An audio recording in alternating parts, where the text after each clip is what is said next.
Thank you so much. I was gobsmacked. Thank you, GB News. I'd say don't hesitate, do it. If you're not in it, you've got no chance of winning it. Thank you. You weren't expecting to get that call today, were you? No, I wasn't. You really could be our next big winner.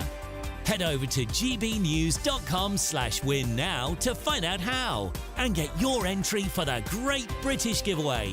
Great prizes, even greater wins.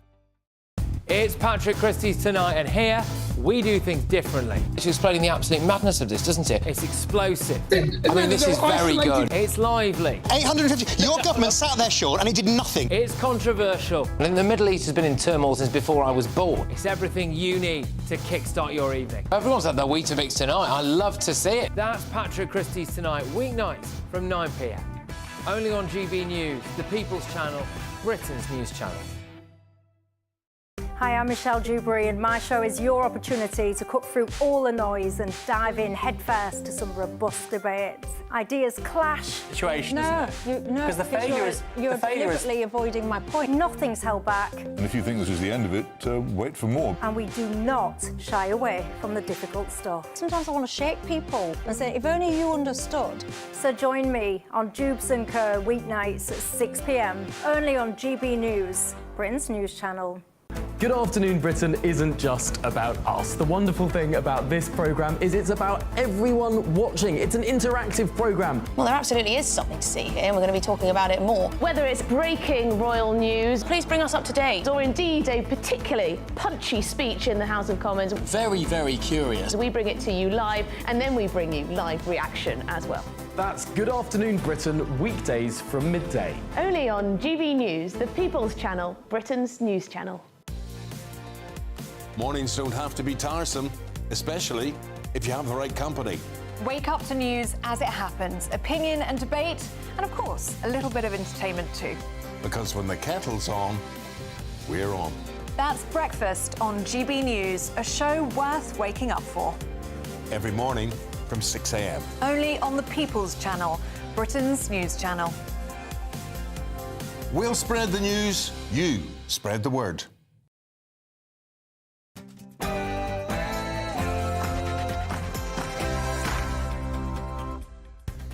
Very, very good evening to you and welcome to GBN Tonight with me, Martin Daubney. What a breathtaking, astonishing day in world politics, starting with our top story tonight. A screeching U-turn on the winter fuel allowance and the government's backtracking after fury from nearly 10 million pensioners. But is it all too little, too late? I've got hold of the biggest database on pensioner voting intentions to date, and it's not looking good for the Labour Party.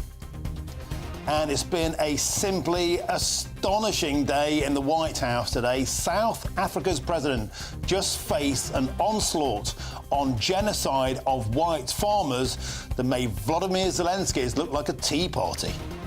No. Do allow them to take land. Nobody can take land. When they take the land, they kill the white farmer. And when they kill the white farmer, nothing happens to them.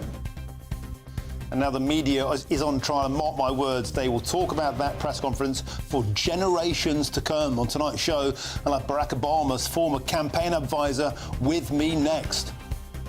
And some incredible news which broke just a few hours ago. A flotilla marking the 85th anniversary of the Dunkirk evacuation was forced to divert due to a migrant dinghy in the English Channel. An absolutely totemic betrayal of what our country has become. That's all on tonight's show.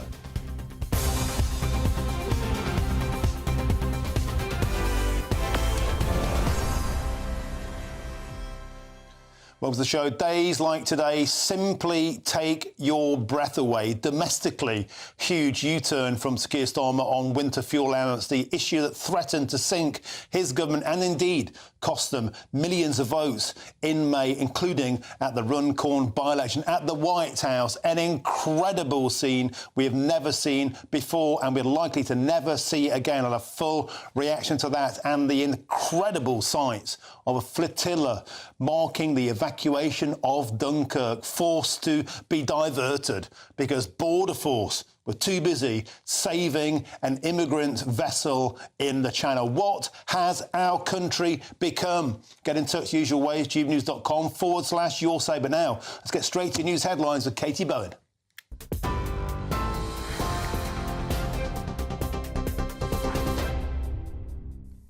Martin, thank you and good evening. It's 2 minutes past 7. Your latest headlines from the GB newsroom.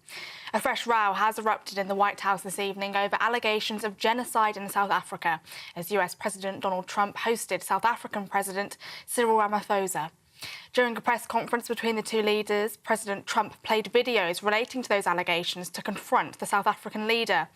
Both President Trump and Elon Musk have recently claimed that there is a genocide of white farmers in Mr. Ramaphosa's country, something which the South African government denies. President Trump said in that meeting that he hoped for an explanation on recent events in South Africa before showing that footage. President Ramaphosa reacted by saying that, quote, our government is completely against what President Trump has described and that our democracy allows for expression. And they're a small minority party, which is allowed to exist in terms of our constitution. But you do allow them to take land. No. You do allow them to take land. Nobody can and take then when land. they take the land, they kill the white farmer. And when they kill the white farmer, nothing happens to them. No, there is quite... Nothing happens to them. There is criminality in our country. People who do get killed, unfortunately through criminal activity, are not only white people. Majority of them are black people. And we have now been utilized. The farmers are not black. I don't now say that's good or bad, but the farmers are not black. Well, back at home, the Prime Minister has signalled a major U-turn on winter fuel payments for pensioners. Sir Keir Starmer told MPs that the government is now reassessing the cuts it made last year after fierce backlash and poor local election results. He says he wants more pensioners to qualify for the allowance, calling it a key cost of living support. Speaking tonight, Israeli Prime Minister Benjamin Netanyahu said that Israel had probably killed Hamas leader Mohammed Sinwar. Mr. Netanyahu went on to say that if there is an opportunity for a temporary ceasefire and hostage exchange deal, Israel will be open to it. He added that in the end, all parts of Gaza will be under Israeli control. His comments come after Britain pledged £4 million in humanitarian aid to Gaza today. The UK suspended trade talks with Israel and imposed sanctions on West Bank settlers as tensions rise with Netanyahu's government. And GB News can exclusively reveal that more than 800 small boat migrants have crossed the English Channel today, a record day for the year so far. That total breaks the previous one-day record for the year when 705 migrants made the illegal journey on the 15th of April. It takes the total for the year so far to more than 13,300. That comes as 2 migrants died off the northern coast of France overnight while trying to cross the English Channel into Britain. Those are the latest GB News headlines. Now let's go back to Martin. For the very latest GB News direct to your smartphone, sign up to News Alerts by scanning the QR code or go to gbnews.com/alerts.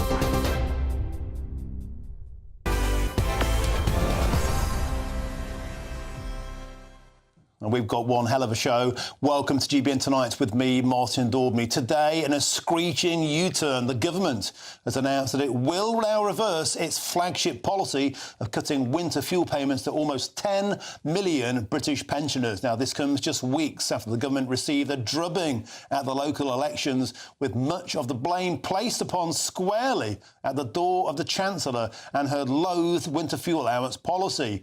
Now, here is the PM announcing the change earlier today, to the shock of many of his own front bench. I recognise that people are still feeling the pressure of the cost of living crisis, including pensioners. And as the economy improves, we want to make sure people feel those improvements in their days as their lives go forward. And that is why we want to ensure that as we go forward, more pensioners are eligible for winter fuel payments. As you would expect, Mr. Speaker, we will only make decisions we can afford. That is why we will look at that as part of a fiscal event. Well, howls of derision from the opposition benchers and gasps of disbelief from his own benchers. However, the government has yet to clarify when the payments will resume or what the eligibility threshold will be. Well, I'm delighted to say now I'm joined by David Pinless. He's the founder of thepensionervote.com. David, welcome back to the show, and I believe welcome out of retirement, because you felt the pensionervote.com was obsolete because this had all been done and dusted. But no, today, in a dramatic volte-face, it seems that the winter fuel allowance could be reversed. And I always ask you, David, you've got your finger on the pulse, what British pensioners are thinking, what they're saying, what they're telling you. Will this U-turn be enough for 10 million British pensioners to forgive and to forget the Labour Party's policy? Well, good evening, Martin. As you've just said, Keir Starmer said that he's probably going to backtrack to some degree, at least, on the winter fuel payments, the axing of the winter fuel payment. You know, inflation, by the way, he said if economic conditions prevail. So inflation is now at 3.5%. And the GDP per capita, we've been in a GDP per capita recession for 5 years. So I don't think the economic conditions will prevail. But we don't have any detail yet of how this backtracking may be introduced. My own personal guess is that he won't introduce a universal benefit. There'll be some change to the threshold. You know, Martin, we need to look at the background to this, because prior to the election, Labour carried out some research, which they commissioned, on what would be the consequences of axing the winter fuel payment. Excuse me. And the research concluded that 4,000 pensioners would die. Despite this, there was nothing in their election manifesto or what they were about to do. And as soon as they got into power, pretty much the first thing they did was to scrap the winter fuel payment. There are some 400 Labour MPs, Martin, and only one of them voted not to scrap the winter fuel payment. The others either voted to scrap it or they abstained, as you well know. Looking at what's going on in Parliament, Lucy Powell, there was a backlash after that, of course, which is why I started the pensioner vote. Lucy Powell, the leader of the House, went on television to say that they had no choice but to scrap the winter fuel payment because there might be a run on the pound. Now, you know, in governmental spending terms, 1.5 million isn't a great deal of money. Anybody who's watching your show, who's run a business, will know that, you know, with any sense of financial reason, will know that this was an absolute nonsense. Liz Kendall, the Secretary of State for Work and Pensions, she earns over £150,000 a year, which is fine in my book, but she claimed £3,000 for energy costs for her second home. And you know, Martin, if you're a member of the House of Lords, you get £360 a day just for showing up, whereas pensioners had £300 for a year taken from them. David, if I could interject, this is all about politics. Quite simply, on the doorsteps of millions of homes in the local elections and in that crucial Runcorn by-election, this was the most toxic issue on the doorsteps. You and I could have told them that when they announced it. It took a drubbing at the polling stations for this Labour government to understand what's as plain as the nose on your face. I put it to you. The big question is, if today is a political backtrack, will it shift the dial on how people vote? And David Pinless, I know you sent me a chart earlier on today, I think we can get it on our screens now, of the voting intention of British pensioners. You've got the biggest database in the business, and it seems, look at that. Talk us through the figures on our screen there, David Pinless. It seems this is landing on stony ground because British pensioners are rejecting the Labour Party in their droves. Okay, well, I've had quite a lot of feedback from our members on what they feel about this. Of course, they're very glad if there'll be any reversal or partial reversal of this policy. But will they forgive the Labour government? I don't think they're going to. Now, if you look at this graph, you can see that, just getting the figures up on a piece of paper here, since the general election, Labour support has plummeted. This is amongst the over 50s, our members, has plummeted from 36 to 16%. The Conservatives have also plummeted from 25 to 20%, but Reform have surged from 15% at the general election to 35% now. And this chart, you screenshot this sometime earlier today. It's bang up to date. So this is what people feel about the Labour government. They will not be forgiven. They will not be forgiven. David Pinless, it's great to have you on the show. Let's keep this conversation going. I'm really happy you're out of retirement, as it were, on this topic, because you have got the data that matters. People talk to you. You take the temperature of the nation. Thank you so much. It's a pleasure to have you on the show tonight. David Pinless, the founder of thepensionervote.com. Pleasure, mate. Now, there's a load to unpack there. What this means in practical terms is the investment manager and the business commentator, Justin Urquhart Stewart. Justin, a pleasure to have your company also. Let's talk about the economics. A lot of people will be scratching their heads, Justin, saying, well, hang on a minute, there was meant to be a run on the pound. Yep. If this was signed off today, it has been signed off. We were told endlessly. Yep. A £22 billion black hole. We simply cannot afford it. We have tough choices to make. And yet today, there's been a U-turn. And thirdly, how the blooming hell are they going to pay for all of this? It is really, I have to say, the comment of the best one over the weekend was saying, prepare for a 360-degree U-turn. When you think about it, that's actually going around, so you're still facing the same way. No, it was interesting also, it was GBNews on Saturday that was actually, watch out for this, because you're going to be seeing a turn. Why? Well, because frankly, if I were the Chancellor, I'd be saying, look, Maynard Keynes actually said, when the facts change, I change my views. And so she's got the opportunity of doing it. She'll still lose face. The political damage has already been done. If they're going to go through this change, which they should, do it simply. You just put it on the tax returns. So if you've got wealthy people able to get this, then they just have to declare it as income. Don't go into developing a new system for it all. Keep it really very simple indeed, and that's how to get paid. Is that likely to happen? Justin, we were told repeatedly it's too complicated, it's too expensive, it's too time-consuming, it's too bureaucratic to make it means-tested. Suddenly, hey, presto, we can do it. Well, this is what's so stupid. As you say, hey, presto, but the problems are still there. Don't bother to means-test it. Use the system that's already there, which tells you whether people are entitled to it or not. It's called a tax return. Yeah. And if you're not paying tax, well, therefore, you're probably in a different bracket anyway. But really, this is make it simple for not just the government and the people to paying it and running it, but there are already mechanisms doing it. Don't make it more complicated. It's not necessary. And the bottom line with this, it's not very much money. What the government's done here is shoot itself in the foot over something which was economically irrelevant, apart from the fact people were worried about making concerns about run on the pound and things like that. That was, frankly, people were not really understanding the situation to this. This can be actually dealt with really quite simply indeed. Don't build anything new. Put it onto the system, and those people who are lucky enough to, well, virtually everyone's in high rate tax these days, it just goes off the annual return. Dead easy. And that's my next point. We broke on the channel yesterday.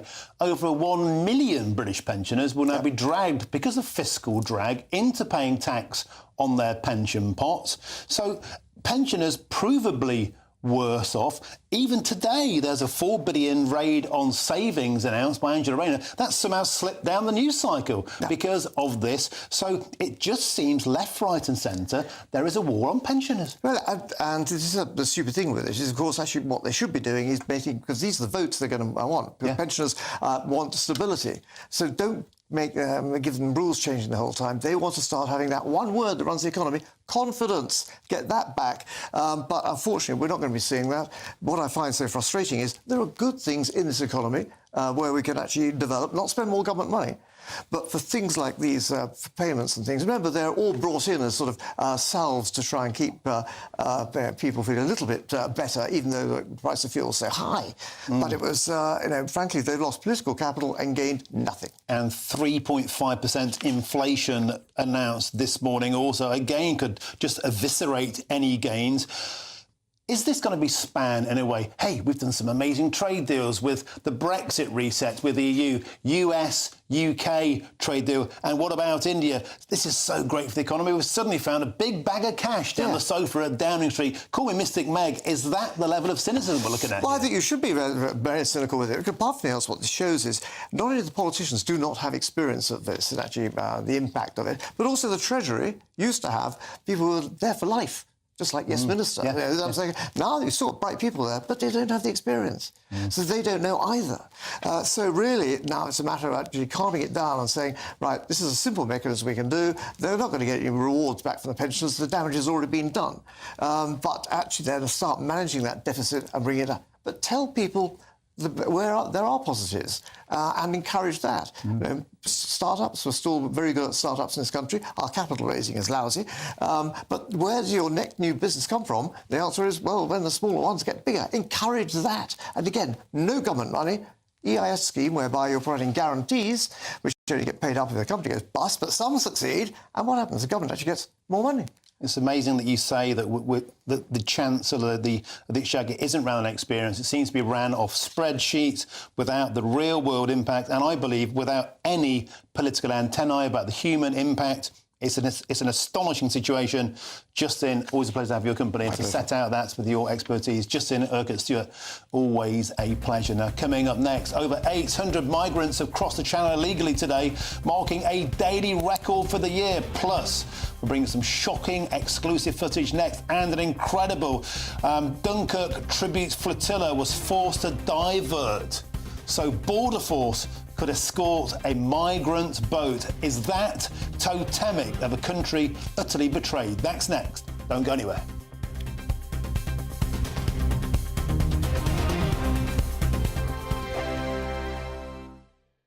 Westminster, the ultimate clique. And you're fighting like rats in a sack. But here on the Camilla Tominey Show, we ask the questions the establishment media is too scared to ask. OK, let me ask you a straight question, because I know you're a straight-talking politician. Whether it's net zero, illegal immigration or law and order, nothing is off-limits. You had the power then. Yeah, as I and say, now you've lost it. That's the Camilla Tominey Show, a politics show that's fearless. But no, let me finish my question if you don't mind, because it is my show. Sundays at 9:30, only on GB News, the People's Channel, Britain's news channel.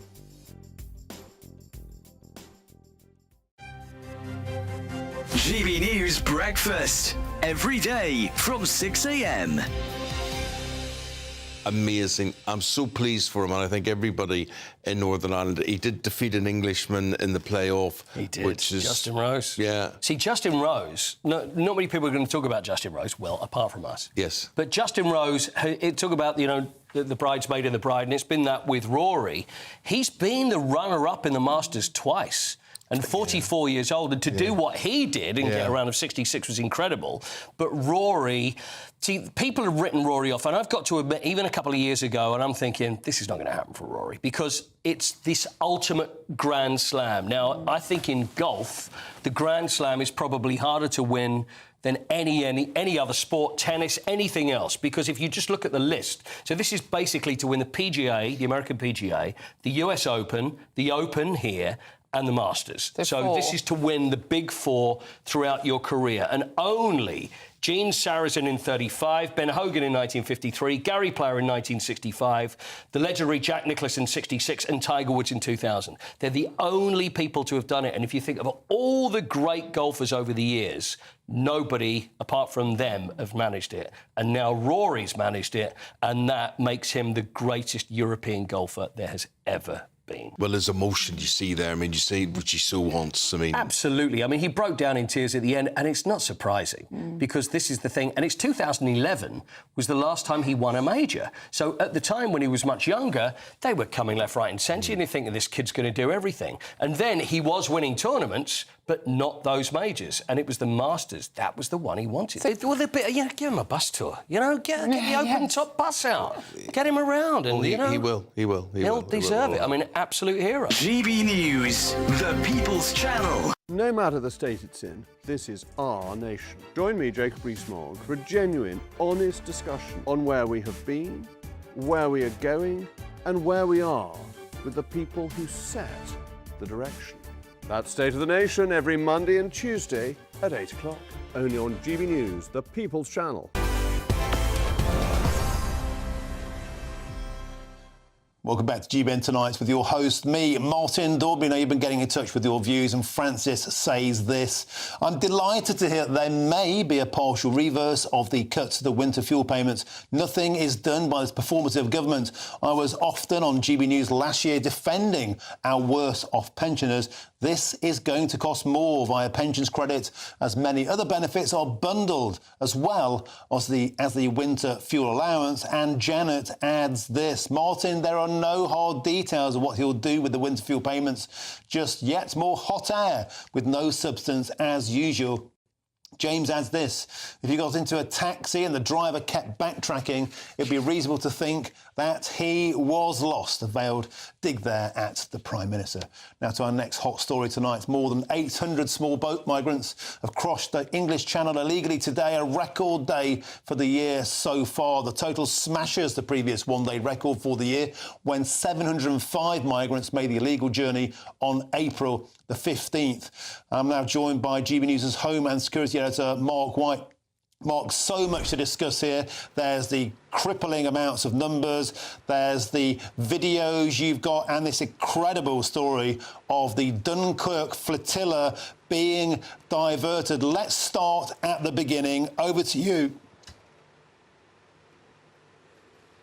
Well, in terms of the numbers, it was always going to be a pretty busy day, because we've had a week where weather conditions haven't allowed boats to come across the channel, small migrant boats.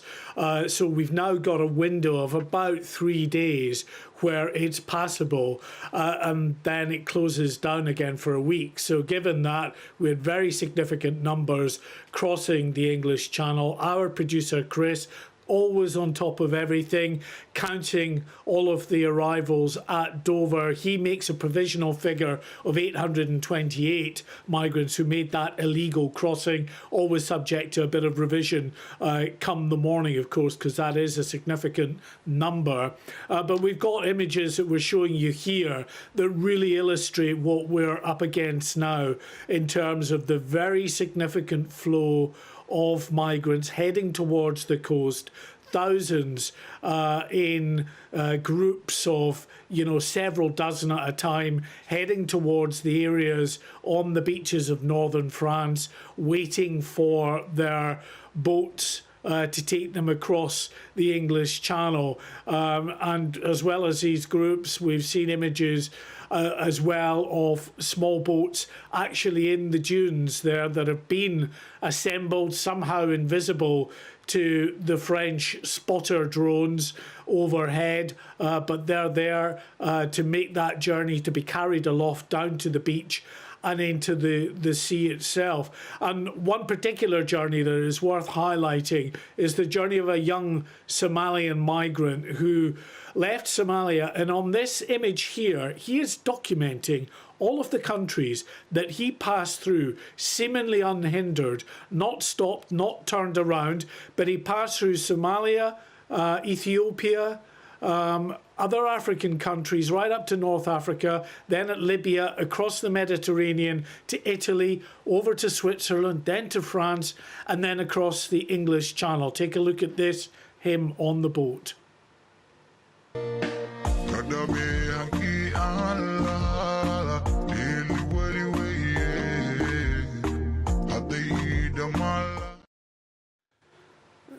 And that was him on the boat there. And did he make it across? Well, yes, he did. He made it across, as is evident now by this next video, outside his new hotel alongside his new friend.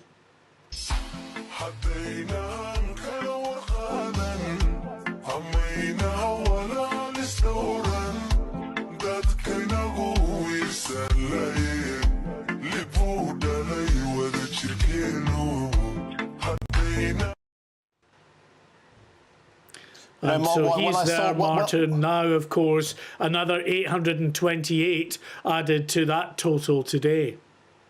Now, Mark, when I saw those pictures earlier on, I just felt utterly mugged off. and yet it got worse. Mark, there's an astonishing story you broke on the show earlier on. A flotilla marking 85 years since Dunkirk was forced to divert because of a migrant dinghy in the Channel today. Mark White, when you told me this earlier on, I felt very, very close to tears. It's an incredible story, totemic, many would think, of the priorities of our nation and what we have become. Tell us more. Well, it's understandable that you and many other people would be upset on hearing this news. You're looking there at images of that flotilla of 66 little ships that took off from Ramsgate at 6 a.m. in the morning to make that very poignant crossing to France to commemorate those who sacrificed so much. Many of them, of course, died in this endeavour. 1,000 little ships that made that journey across to France to pick up the remainder of the British Army and French comrades as well. More than 300, almost 400,000 of them plucked from the beaches of France. But because of the very significant traffic, the migrant flow with a French warship escorting a migrant boat across the Channel and demanding that there should be a 1-mile exclusion zone around this migrant boat, those little ships were stopped in their path and diverted for a while around this migrant boat. So a disruption to that very solemn, very powerful and poignant commemoration by an issue which is not something that is celebrated, but something that many people in this country feel very angry and ashamed about happening across the English Channel every day. And of course, that flotilla, we are glad to report, were able to continue their journey to France to commemorate the 85th anniversary of Dunkirk. You know, Mark White, a lot of people who watch GB News just ask the question, when will enough be enough? When will the British public's patience reach breaking point? When will they just say, this is an absolute shambles? Our borders are being breached with impunity on a daily basis. We're almost used to these videos now of these people laughing and dancing and trying on their new clothes and their Union Jack T-shirts, all paid for by British taxpayers. We're almost, dare I say it, becoming immune to this grotesque breach of our borders. But there's something, to me, Mark White, more poignant about this Dunkirk flotilla moment. It was such a totemic moment in British history where we rescued British troops who were about to be destroyed by the Nazis. We returned in our darkest hours. We regrouped. We fought. We vanquished fascism from the world. Today, to mark that occasion, it was interrupted by Border Force. The new priority is to save illegal immigrants in the Channel. Mark White, I put it to you, this is utterly, utterly repugnant. Well, there's no doubt, as I said, many people have got to be angry at what they witnessed and what they're hearing about the way in which that poignant flotilla was disrupted like this. And you're right, these videos that we show you, we try to ensure that our audience are kept up to speed with what's happening in the Channel in a way that many other news organisations simply don't. You know, it's part and parcel of why this channel was set up. But yes, I'm the first to admit that the more we talk about it, the more videos you see, it can have almost a numbing effect, a bit like a local anaesthetic. And, you know, that is... you know, one risk in doing this, but we will not shy away from continuing to report on what is, without a doubt, a very significant crisis, a crisis that stands in stark contrast to the bravery of the men and women involved in getting these small ships across to Dunkirk 85 years ago, when now, of course, you have, it seems, the authorities in this country powerless to stop this almost daily invasion of small boats coming across the English Channel, with numbers now, with the 800 who've come across today, in excess of 13,300 for the year so far. If it continues the way it is, Martin, we are heading up for very significant, record-breaking migrant numbers this year, well over the 46,000 who crossed a couple of years back. And Mark, forgive me there for looking at my screen, but I've been contacted by a GB News viewer whose grandfather was evacuated from Dunkirk on one of those little boats. A picture of his grandfather's medals. Again, you know me, Mark, I get very, very emotional about this. What he says, I can't even tell on national television. The level of shame and anger and disgust amongst people from our very, very finest generation having to witness what we're seeing today. The anger is off the charts.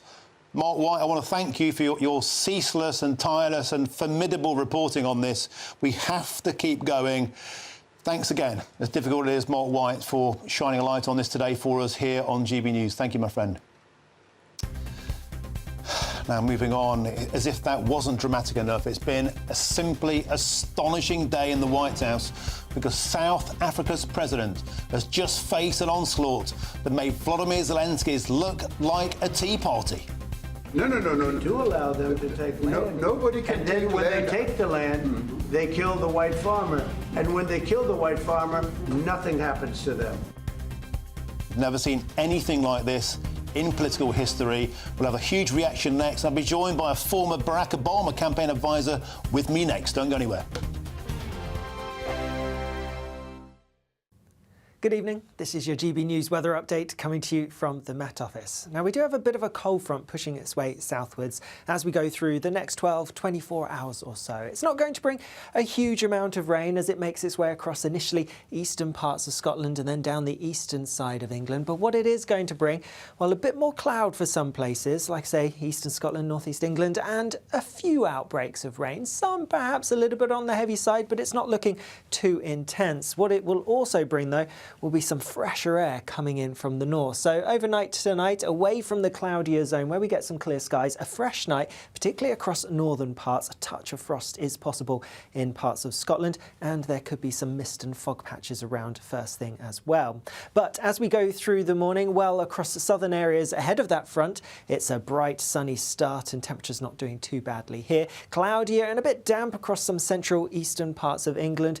A decent amount of cloud across Northern Ireland first thing, but across the rest of northern England and much of Scotland, it's a generally fine and sunny story. However, across some eastern northeastern parts where there's a bit more of a breeze pushing in, I'm expecting a few showers to arrive as we go through the day as well. Otherwise, as we go through the day, we are going to see that front gradually shifting further southwards, still not bringing much in the way of rain. It's just that cloud that's going to push its way across some central parts of Wales into southern England as well, so skies turning a bit grey here. Otherwise, plenty of fine weather on offer, but that fresher air I mentioned does mean temperatures will be markedly down compared to today. As we then go into Friday, it is going to be a chilly start on Friday morning for some of us, but a largely fine picture generally. However, cloud will build from the west across parts of Northern Ireland in particular before some rain starts to push its way in later on. That rain then is going to become pretty widespread as we go through Saturday. Most of us will see some rain at times and also some blustery winds. Bye-bye. Westminster's full of talk, but out here, it's the real world. Am I allowed to talk now? No, that's it. This is where it matters, real people and real lives. That's what politics is all about. In fact, has Trump made a good start? No. Straight answers, no spin, and just a couple of pints. How many fingers have I got up? About 10. So join me for Lee Anderson's Real World every Friday at 7 p.m. only on GB News. The People's Channel, Britain's news channel. From the school run to the home run, watch a new show for all of Britain. He can say whatever he wants. A straight-talking show where all voices are heard.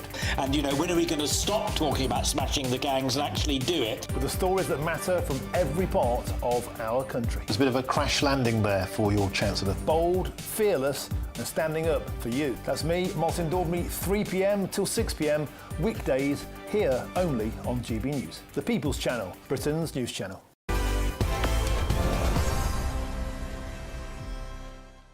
Welcome back. Now, there's been another epic clash in the Oval Office today. President Trump confronted South African President Cyril Ramaphosa with a video of what he said was white persecution, even genocide, in South Africa.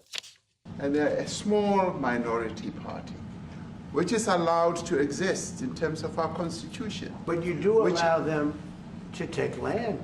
No. You do allow them to take land. Nobody can and then take when land. they take the land, they kill the white farmer. And when they kill the white farmer, nothing happens to them. No, there is nothing happens to them. There is criminality in our country.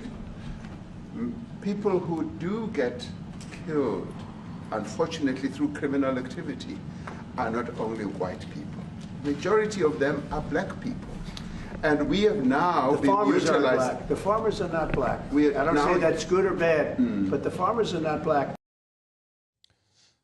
I've never seen anything quite like it in political history. And following the video, President Trump went on to tell the South African leader that white farmers were being persecuted, as you can see on your screen there, and were fleeing the country, demanding an explanation from Ramaphosa, who, let's face it, would look like a rabbit in the headlights. Well, joining us now is the former Barack Obama presidential campaign advisor, Spencer Critchley. Spencer, welcome to the show. Simply breathtaking scenes today in the White House. Donald Trump accused the South African president of genocide on his soil. Ramaphosa denied it, but then Donald Trump laid down video evidence and even handed him a raft of papers containing photographs of what he claimed were dead white farmers. What's your take? Martin, I think you've got the wrong person. I'm on for the next one. Oh, I see. Well, let's get you bodged down the list. Let's get back now while we get our next guest up. Quite simply, this was an incredible confrontation, the likes of which we have never seen in political history. It started off very nice, very convivial. They were talking about golf, and ostensibly gave him a golf book. The South African president said, I've got a 14 kilogram golf book, but then it went on to be anything but that. Let's take some little clips, look at some clips of what did happen in the office earlier. He is a man who is certainly in some circles really respected, other circles a little bit less respected, like all of us, in all fairness, like all of us. We all like that.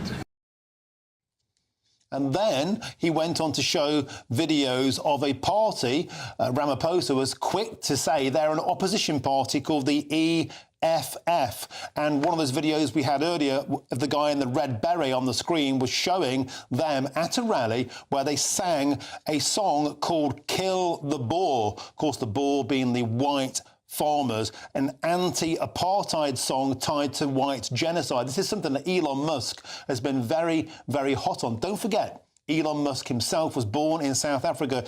This is a topic that the liberal media did not want to talk about. Look at the media's reaction when this was mentioned in the White House. ABC, the American pro-Democrat network, the first question they asked in response to this plethora of incredible, damning evidence, they asked Donald Trump about the jet gifted to him from Qatar. Donald Trump immediately said, you don't even want to talk about this.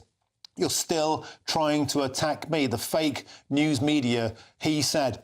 The evidence was manifest, the videos were laid out, and the world's media was simply staggered by what was the most brutal takedown of a president you will ever see in your lifetime.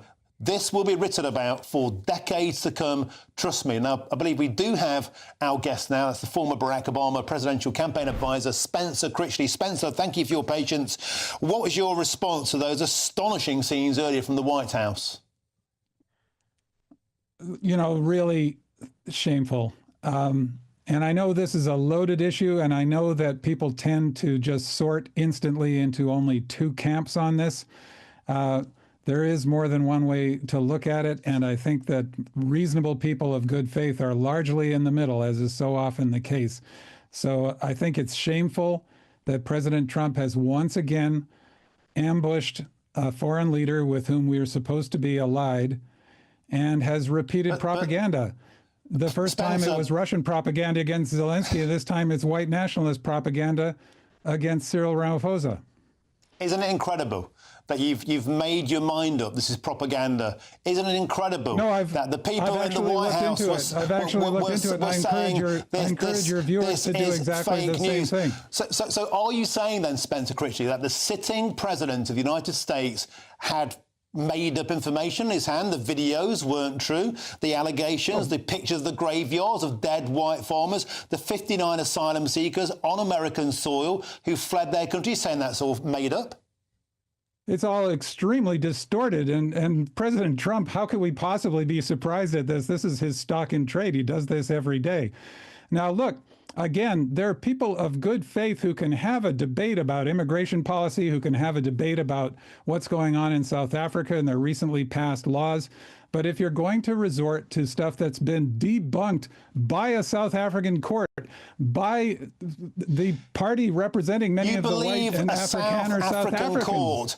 You believe a South African court that will be told how to act by a president who, in the White House today, said, and I quote, "If there was a genocide happening in South Africa, we would not be here today." You don't think there's room for corruption? You don't think that any of this is true? Your immediate response is to attack Donald Trump. That's astonishing. I object strongly to the characterization that it's my immediate response.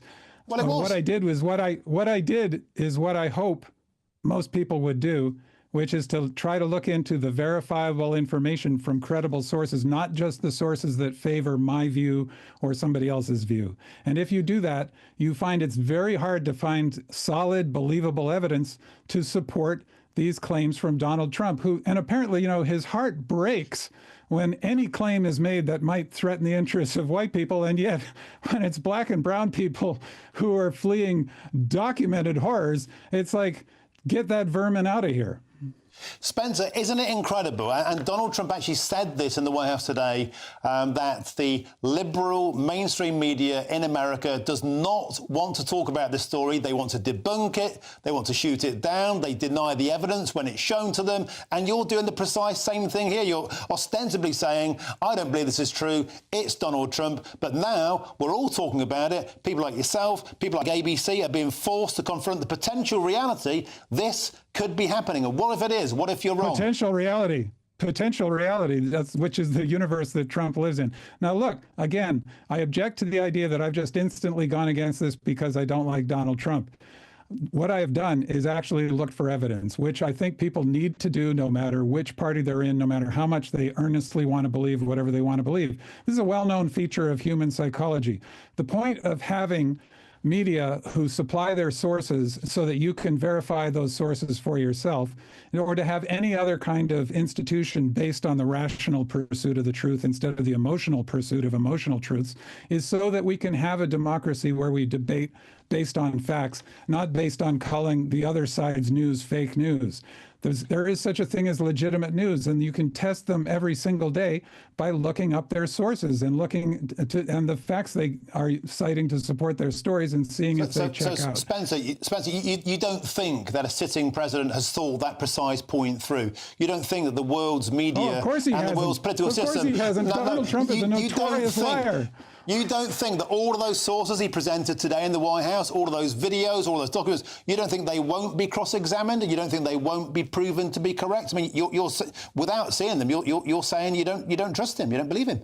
You're going to find that, for example, this chant of "kill Boers" comes from some of the most extreme factions in South African society who are denounced by the ruling ANC, as well as by many white Afrikaners, including the partners in the current South African government, the Democratic Alliance, a white Afrikaner party, who have tried to distance themselves from these extremists. Just like if you look in the United States or Britain, you can find examples of the most extreme, alarming behavior to support any story. People aren't being killed for their farms in Britain. People aren't being killed for their farms in America. Black farmers are being killed. If that is happening in America, the president should be putting them all in jail. I'm sorry. Black farmers are being killed. White farmers are being killed. There is a crime epidemic in South Africa. In many ways, the ANC government has failed, and including in controlling crime in South Africa.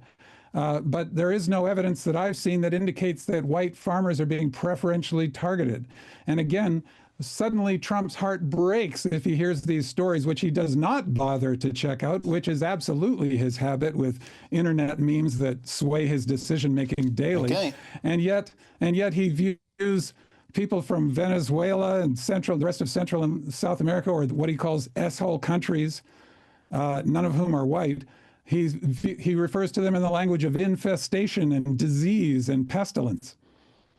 Okay, so once again, you've turned it on to the way Donald Trump talks, the language he uses, while it would appear to people watching the show manifestly ignoring the evidence presented today. The actions he takes, as we saw today in the Oval Office. Okay, Spencer Christian, we have to leave it there. Thanks for joining us on the show tonight. Thank you very, very much.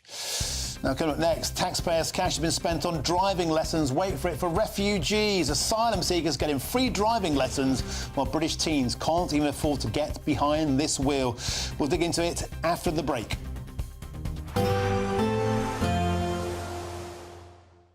Dinner under the stars tonight? That reminds me of our travel insurance. You mean All Clear Skies? All Clear Travel Insurance sponsors GB News Travel Destinations forecast.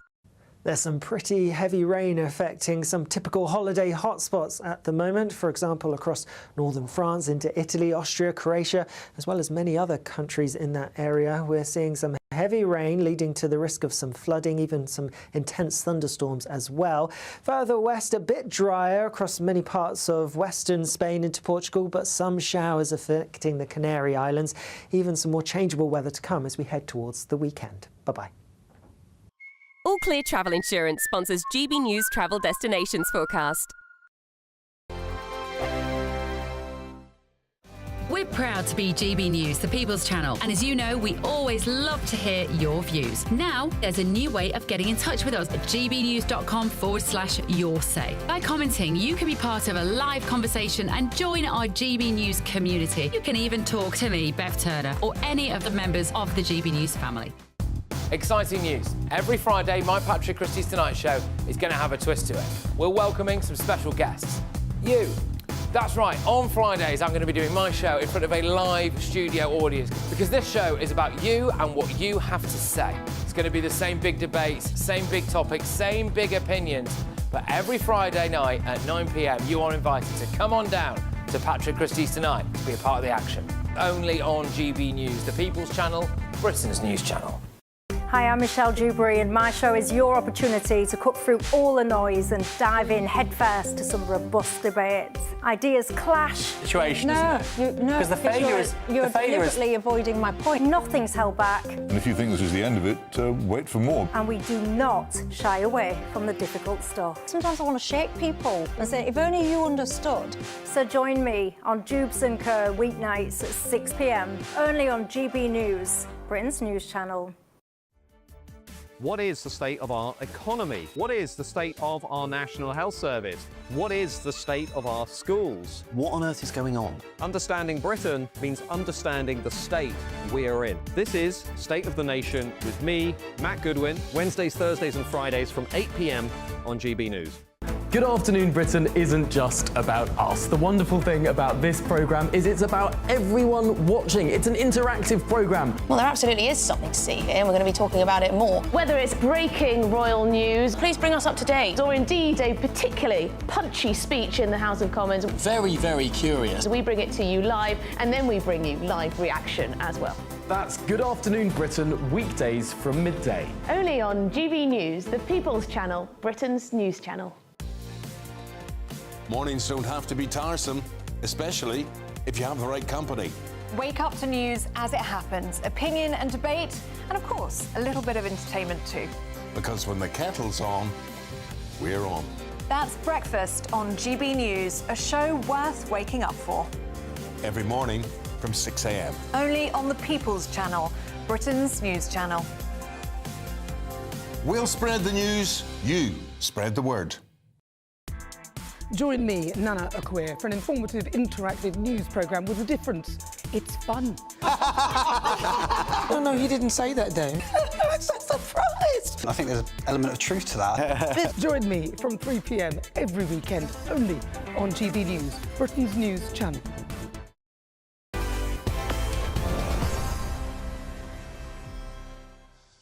Welcome back. Got some breaking news for you now, and it's this. A member of the Irish rap trio Kneecap has been charged with displaying a flag in support of Hezbollah, a proscribed terrorist organisation. Moving swiftly onwards, 27-year-old Liam O'Hanna of Belfast is due to appear at Westminster Magistrates Court on Wednesday, the 18th of June, and officers from the Metropolitan Police's Counter-Terrorism Command were made aware of the 22nd of April of a video recorded in November at the O2 Forum in Kentish Town, London. Now to our next story. Taxpayer cash is now being used to fund driving lessons for asylum seekers and refugees, all, of course, under the banner of integration. In North East Lincolnshire alone, £7,000 of government grants went towards lessons for Ukrainian refugees and unaccompanied child migrants. Now, with lessons costing £35 a pop and over 60 hours often needed, we're talking serious amounts of wonga. Now, let's get to our guest now, by the very councillor who raised this issue, Oliver Freeston, the Reform UK councillor for North East Lincolnshire. Oliver, an astonishing story. How did you come across it, and what's the reaction been in your constituency? So recently, we've been getting a group together ready to fight next year's elections. I've got a really good team, and some of them have put forward some figures. We've looked through that as a team, and we've seen just the astonishing amounts of money that are being spent by this council. Now, some people will say £7,000, it's a drop in the ocean, but there's two things. Number one, it's principle, and number two, the £7,000 all add up. You look after the pennies, the pounds will look after themselves. And I think what screams that it's really unfair is my nephew, 17, going to be paying to do his driving lessons in October.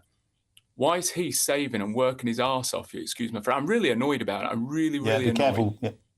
Right, why is he working all summer, and these asylum seekers are getting it free? It's just a smack in the face for British people, and it's time and time again. Well, listen, I'm not just going to sit here and bash the council. It's clear what the council leader has said, that it's important for integration.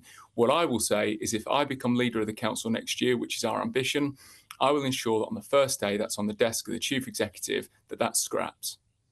OK, and we have to leave it there. We've simply run out of time. Oliver, again, apologies for a fruity word used there. I understand you're frustrated, and so are people in your constituency, particularly when there's also evidence of driving tests being booked out by governments, which prevents local people from getting to them.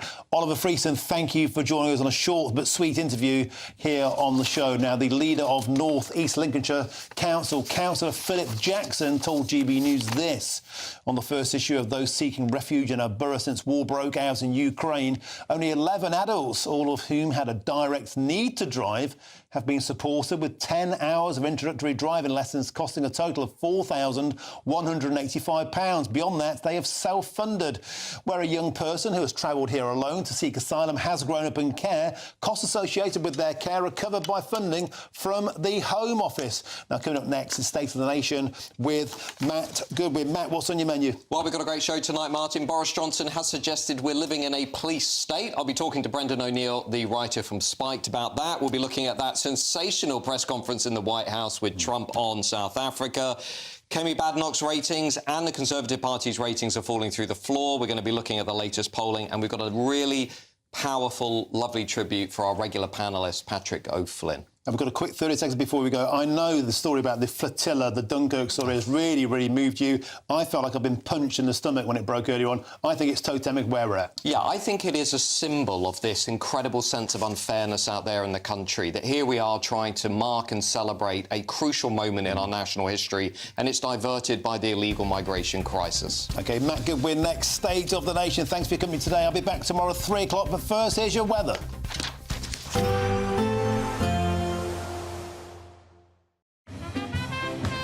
There will be a light breeze in the morning, leading to a warm front.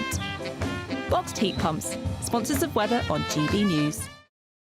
Good evening. This is your GB News weather update coming to you from the Met Office. Now, we do have a bit of a cold front pushing its way southwards as we go through the next 24 hours or so. It's not going to bring a huge amount of rain as it makes its way across initially eastern parts of Scotland and then down the eastern side of England. But what it is going to bring, well, a bit more cloud for some places, like, say, eastern Scotland, northeast England, and a few outbreaks of rain. Some perhaps a little bit on the heavy side, but it's not looking too intense. What it will also bring, though, will be some fresher air coming in from the north. So overnight tonight, away from the cloudier zone where we get some clear skies, a fresh night, particularly across northern parts. A touch of frost is possible in parts of Scotland, and there could be some mist and fog patches around first thing as well.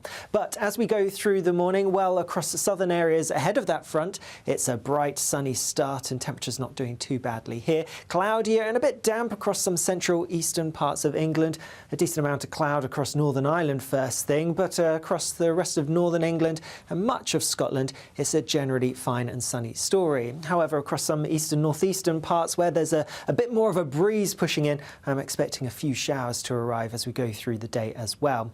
Otherwise, as we go through the day, we are going to see that front gradually shifting further southwards, still not bringing much in the way of rain. It's just that cloud that's going to push its way across some central parts of Wales into southern England as well, so skies turning a bit grey here.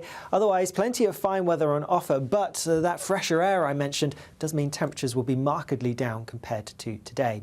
As we then go into Friday, it is going to be a chilly start on Friday morning for some of us, but a largely fine picture generally. However, cloud will build from the west across parts of Northern Ireland in particular before some rain starts to push its way in later on. That rain then is going to become pretty widespread as we go through Saturday. Most of us will see some rain at times and also some blustery winds. Bye-bye.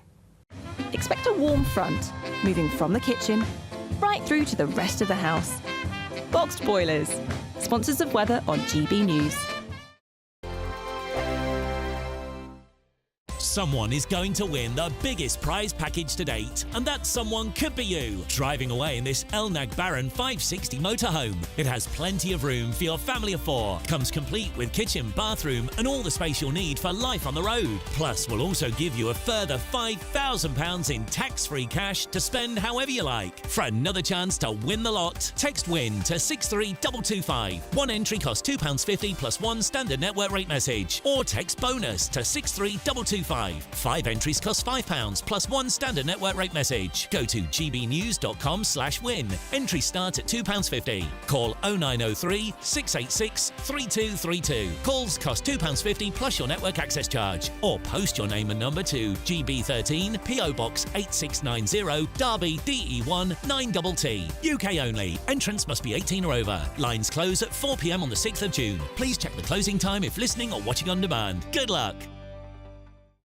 It's Patrick Christie's Tonight, and here we do things differently. It's explaining the absolute madness of this, doesn't it? It's explosive. I mean, this is very good. It's lively. 850. Your government sat there, Sean, and it did nothing. It's controversial. And the Middle East has been in turmoil since before I was born. It's everything you need to kickstart your evening. Everyone's had their Weetabix tonight. I love to see it. That's Patrick Christie's Tonight, weeknights from 9 p.m.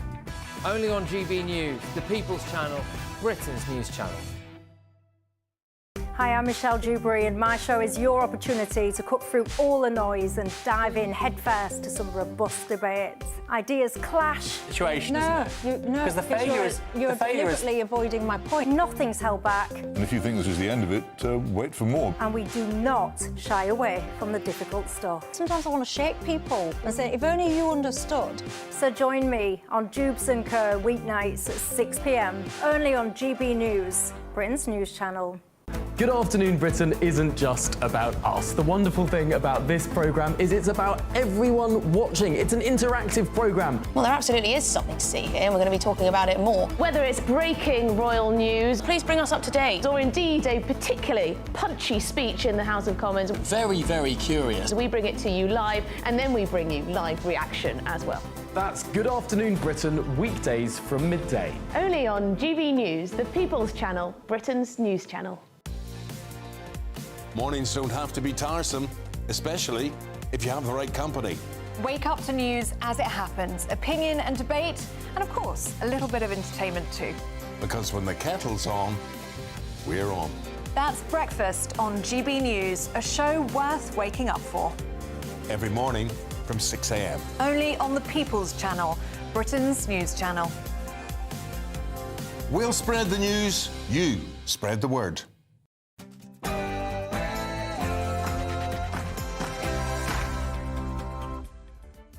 Good evening. You're watching State of the Nation on GB News Tonight with me, Matt Goodwin. On tonight's show, In light of the brutal rejection of Lucy Connolly's appeal, Boris Johnson has warned that the UK is now becoming a police state. Tonight, I will reveal some of the other reasons why I think Boris Johnson has a point. And Donald Trump has sensationally confronted the South African president today in the Oval Office with evidence of a white genocide in South Africa. If you haven't seen this yet, you are going to want to stick around.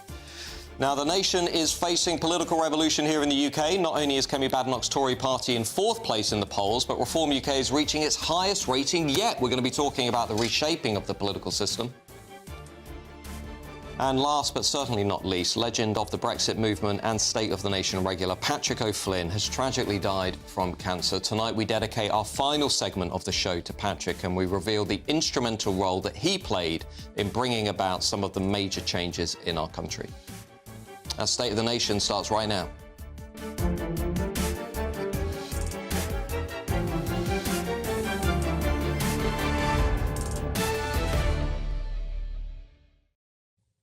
Now, I'll also be joined tonight by my top panel, former Reform UK press spokesman Gawain Towler and journalist and broadcaster Zoe Grunewald. As ever, let me know your views at gbnews.com/you'll say. Of course, you can reach us on X at GBNews. Now, it's time for your news bulletin with Katie Bowen.